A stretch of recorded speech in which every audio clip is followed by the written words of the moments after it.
Ito ang simula ng aking kwento. Ako'y dating isang loko.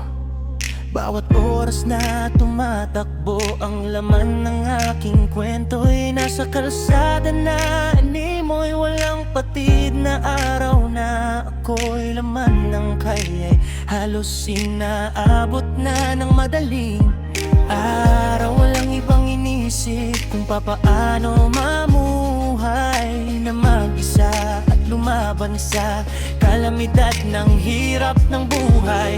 Halos naisip ko na parang walang saysay ang aking pinatutunguhan. Naging walang iya sa kalsada, halos naging maangas sa paningin ng mga tao.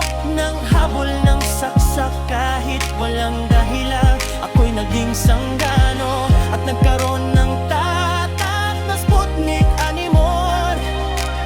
Aking iniisip na ang aking sarili ay dadalhin na ng hangin sa malagim na pangarap. Subalit nang ako'y napaigilip, pumasok sa aking panaginip ang isang manggagaw at aking inisip kung ano ang sa akin iniabot. Halos mabalot ako ng liwanag hanggang sa ako'y namulat at nagulat na sa aking panaginip ay isang personal ko. Nakita ang isang matanda na bigla na lang naging usok. Lubos ko tinusok palagi sa giya kung ito ba'y totoo at ako'y naimasmasahan sa pagtusok. Sobrang sakit aking napagtanto na kung ano ang ibinigay sa akin ng matanda. Ako si Bertut Faith, tila ang dating sanggano na halos malaki ang ipinagbago. Buhat ng nakilala ko ang Panginoon. Tila isang liwanag ang siyang umagos sa aking patungo sa pagbabago. At halos naglaho ang lahat ng aking maitim nakaraan. Halos hindi ako nakatulog sa kakaisip hanggang sa nagkaroon ng liwanag sa aking isip.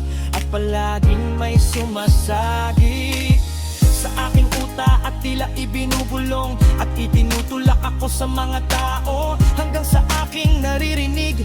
At palaging nababasa ang mga orasyon na Latin hanggang sa mayroong lumapit sa akin na makina na sila daw ay aking hilutin. At ako'y nagulat at sinabi ko, hipo ako manghinghilot hanggang sa tumampi ang dalawa kong palad na akala mo'y napapasok ang aking mga palad. At sa pag-aplos, isang paslit na sobrang init sa pagdampi ng aking palad. Ani mo isang mahika na biglaan na lang itong nawalan ng lagnat. Sadyang nakakagulat at ako'y nagtatataka kung ano ang meron sa aking dalawang palad. Hanggang sa ako'y napagpag sa isang lugar na kung saan ay mayroong nanggagamot. Ako'y tig na titig sa kanyang mga ginagawa. Tila nababasa ko ang lahat ng kanyang ibinubulong. O iniisip at nakikita ko kung ano ang meron na sa katawan ng tao. Ako'y namangha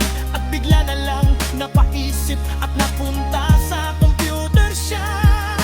Ako'y nagsaliksik na sa aking isip kung ano ang palaging naibubulong sa aking tenga at lumalabas sa aking isip na mga Latin. Ako si Bertut Faith, hila ang dating sanggano na halos malaki ang ipinagbago. Buhat ng nakilala ko ang Panginoon.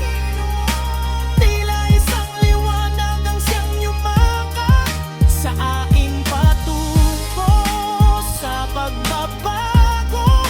At halos naglayo ang lahat ng aking maitim kung nakaraan.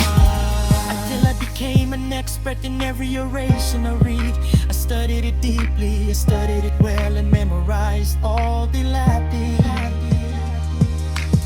Hanggang sa mayroong lumapit sa akin na isang manggagamot at ito'y nagbahagi sa akin ng konting kaalaman at sa bawat aklat na aking mga binasa. Kayo'y inabitangaan ng lahat hanggang sa ngayon ilang taon na rin ang lumipas. Ang lahat ng galit ko sa puso ay lubusan na wala at naging batigan na ako sa panggagamot at walang awa na pumatay sa lahat ng masasama. At pinaaral ko rin at binasa ang lalim ng Biblia at hanggang sa ngayon ikaw pa rin ako gumagabay sa mga kaibigan na tulad ko ring manggagamot ang lahat ng aking kaalaman na yaking ibinabahagi. Kaya ito ang kwento ng inyong lingkod na si Bertud Faith Healer. Maraming bagay na sa aking nagbago, kaya'y lubos kong itong pinasasalamatan sa Diyos. Anak, kanyang ibinigay sa aking nakatungkulan at ako'y nagiging masaya sa mga taong aking napapagaling. At sa tuwing naririnig ko ang kanilang mga pasasalamat, lubot na tumataas ang aking antas at lumalakas ang aking kapangyarihan. Kaya mula noon hanggang sa ngayon ay wala nang magbabago. Tuloy laman making laban, maging kapalit man ng aking buhay, ibibigay ko ang lahat ng aking lakas. Ako si Bel